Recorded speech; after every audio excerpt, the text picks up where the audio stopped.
Good morning class. बेटा आज हम विराम चिन्ह पढ़ेंगे यानी कि पंक्चुएशन। तो पहले परिभाषा।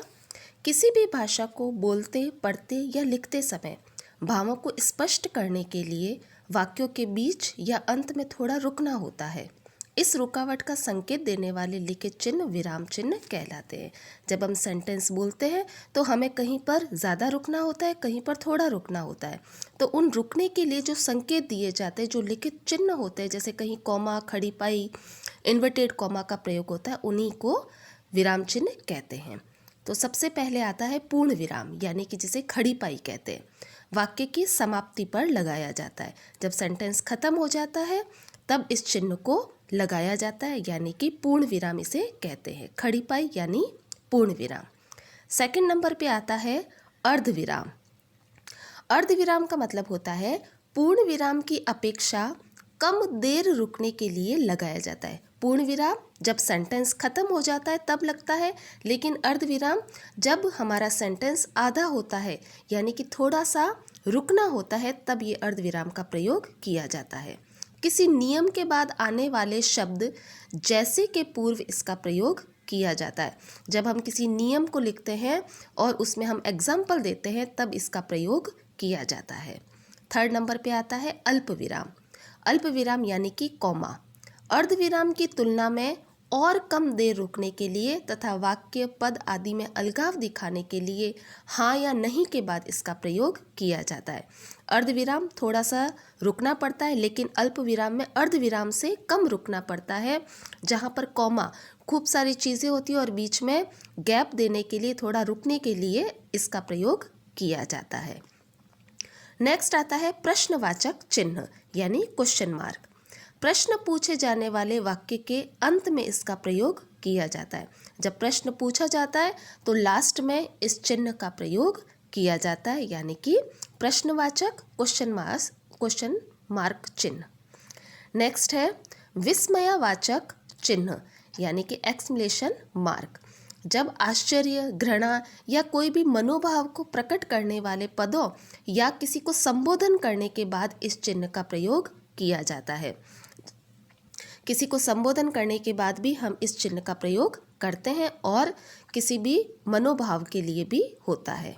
नेक्स्ट है योजक या विभाजक चिन्ह, जिसको डैश भी कहा जाता है। तुलना करते समय सामासिक पदों या युग शब्दों में इस मध्य इसका प्रयोग किया जाता है। युग शब्द जैसे दो शब्द आते हैं या विलोम शब्द आते हैं या किसी से तुलना करने वाले शब्द आते हैं, तब इस चिन्ह का प्रयोग किया जैसे रात दिन या दिन रात, कभी कभी, तब इस प्रयोग का किया जाता है। निर्देशक जैसे संवाद बोलने वाले के नाम के बाद या व्याख्या स्पष्ट करते समय, उदाहरण देते समय इसका प्रयोग किया जाता है। जब कोई उदाहरण दिया जाता है या संवाद बोला जाता है तब डैश का प्रयोग होता है, तब निर्देशक चिन्ह का प्रयोग किया जाता है। व्याख्या स्पष्ट करते समय भी हम इसका प्रयोग कर सकते हैं। नेक्स्ट आता है अवतरण चिन्ह या उद्धरण चिन्ह। इसका मतलब होता है इन्वर्टेड कॉमा, जो कि दो प्रकार के होते हैं। पहले आता है डबल इन्वर्टेड कॉमा। जब किसी वाक्य को ज्यों का त्यों बोला जाता है, किसी सेंटेंस को एज इट इज बोला जाए, तब डबल इन्वर्टेड कॉमा यानी कि दोहरा उद्धरण चिन्ह।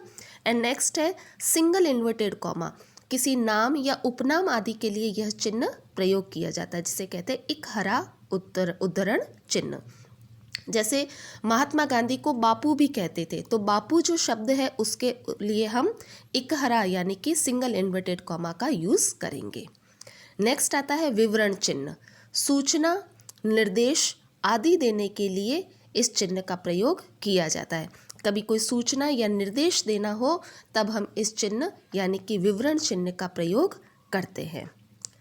नेक्स्ट जो चिन्ह है हमारा वह है कोष्ठक यानी कि ब्रैकेट।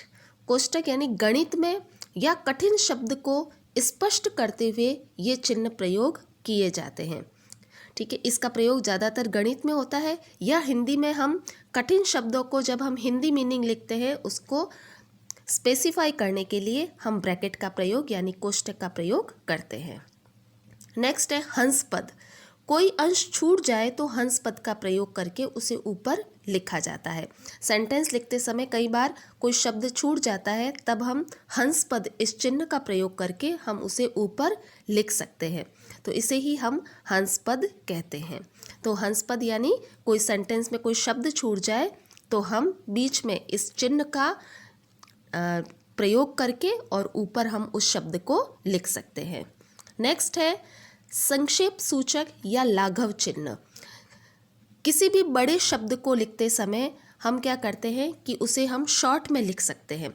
जैसे डॉक्टर के लिए डा लिखा और पास में डॉट लगाया, इसे ही लाघव चिन्ह कहते हैं। जैसे क्र प उ, क्र यानी कृपया, प्र यानी पृष्ठ, उ यानी उल्टे। कृपया पृष्ठ उल्टे इतना बड़ा न लिख के क्र प उ लिखकर भी हम इसे लिख सकते हैं, तो इसी को हम लाघव चिन्ह कहते हैं। जैसे पंडित भी लिखते हैं तो प के पास में डॉट लगाकर हम लिख सकते हैं। तो इसी तरीके से ये हमारे विराम चिन्ह समाप्त होते हैं।